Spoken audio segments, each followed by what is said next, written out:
जय हिंद। आज हम जानेंगे भारत की कुछ खुफिया एजेंसी के बारे में और उनका काम क्या होता है और ये खुफिया जो एजेंसी है ये काम कैसे करते हैं, कैसे छापा मारते हैं, इनसे रिलेटेड सभी जानकारियों को आज हम जानेंगे।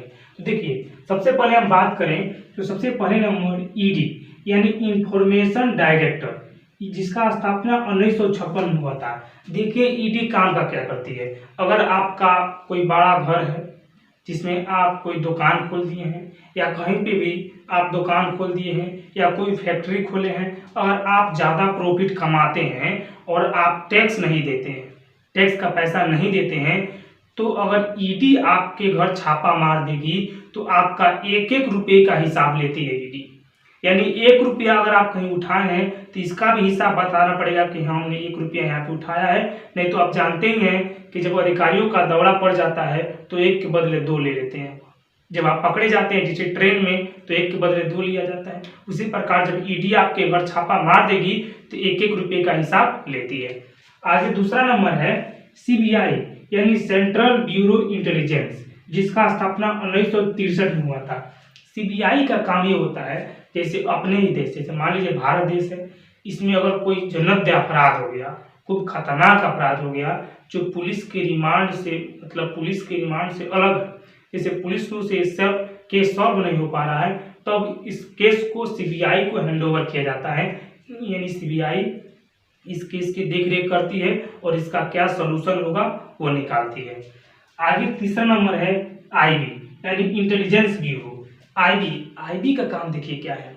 आईबी आपका देखिए भारत के अंदर, आईबी भारत के अंदर ये फ्यूचर प्लानिंग को बताती है।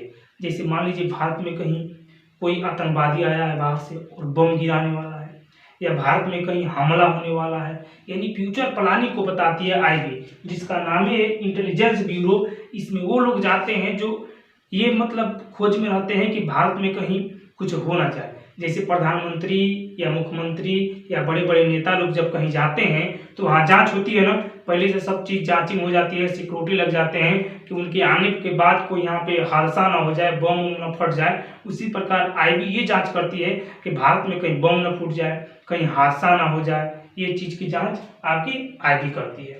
देखिए एक बात आपको बता दें, आप अंधे बहरे गूंगे बनकर लगातार मेहनत करते रहिए, क्योंकि यहाँ इतने खाली लोग बैठे हुए हैं ना कि दोस्त खुद तो कुछ करते नहीं है और जो करने वाला होता है उसको खुद पीछे खींचते हैं करने में, उनका मनोबल गिरा देते हैं।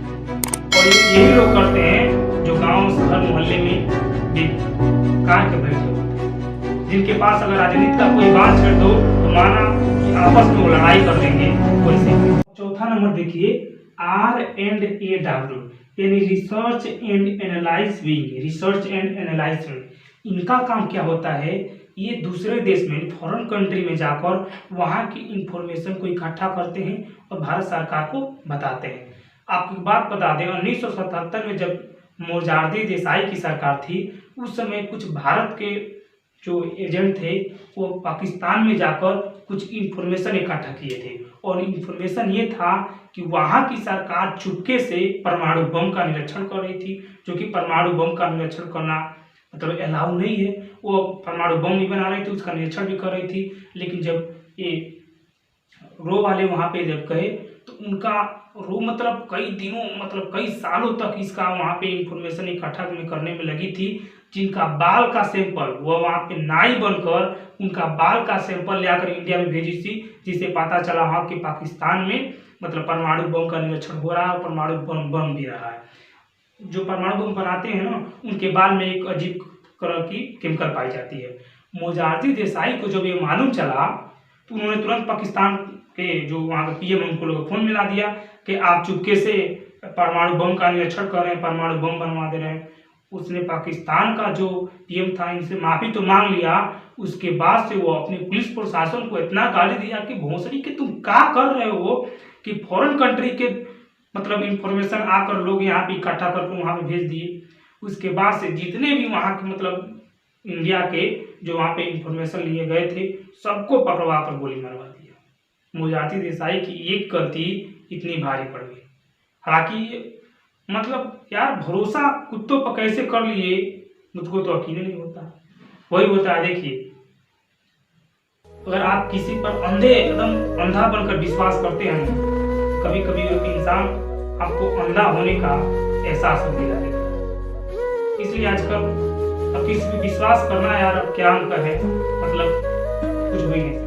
NIA यानी national intelligence agency, national intelligence agency, ये आपका हमला जब हो जाता है तो उसका जांच करता है। जरा ध्यान दीजिए, प्रीवियस में जांच ध्यान दीजिए कि IB यानी इंटेलिजेंस ब्यूरो ये हमला की पहले का जांच करता है कि भारत में कहीं हमला ना हो, और हमला यदि हो जाता है, जैसे पुलवामा हमला हो चुका था, तो उसका जांच NIA करता है कि हमला हुआ तो आखिर क्यों। एक बात आपको बता दें, अगर सक्सेस होना है आपको तो आपको एक दृढ़ प्रतिज्ञा करना ही पड़ेगा। जैसे देखिए पैसा बहुत कुछ है लेकिन सब कुछ नहीं है यार।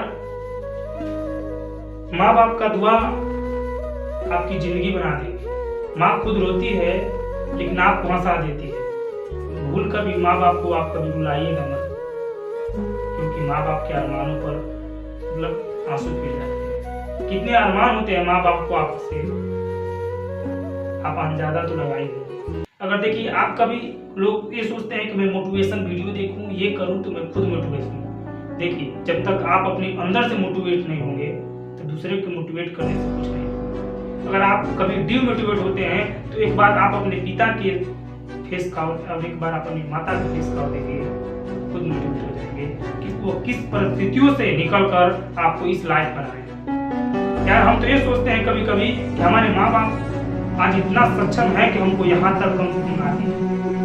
बहुत लड़के तो ऐसे हैं कि माँ बाप मतलब उनको कहाँ तक भेज दे रहे हैं और ये सोच रहे हैं कि हमारा ये स्वभाव है।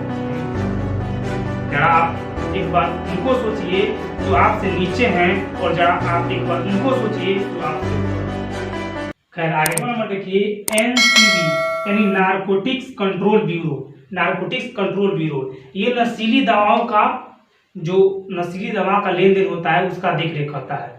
जैसे नशीली दवा में आपका सेक्स के रिलेटेड भी नशीली दवा आता है या नशा करने के लिए भी नशीली दवा आता है, उसकी देख रेख ये नारकोटिक्स कंट्रोल ब्यूरो करता है। 7वां नंबर आता है CVC यानी कंट्रोल विजिलेंस कमीशन। ये आपका केंद्रीय सतर्कता का जांच करता है। केंद्रीय सतर्कता मतलब केंद्र की तरफ से जो कानून लगा होता है उसका सतर्क का पालन होता है कि नहीं उसका जांच करता है ये CVC। उम्मीद है आपको भारत की कुछ खुफिया जानकारी समझ में आई होंगी। मिलते हैं अगले वीडियो में। धन्यवाद। वीडियो को लाइक करके और चैनल को सब्सक्राइब जरूर कीजिएगा।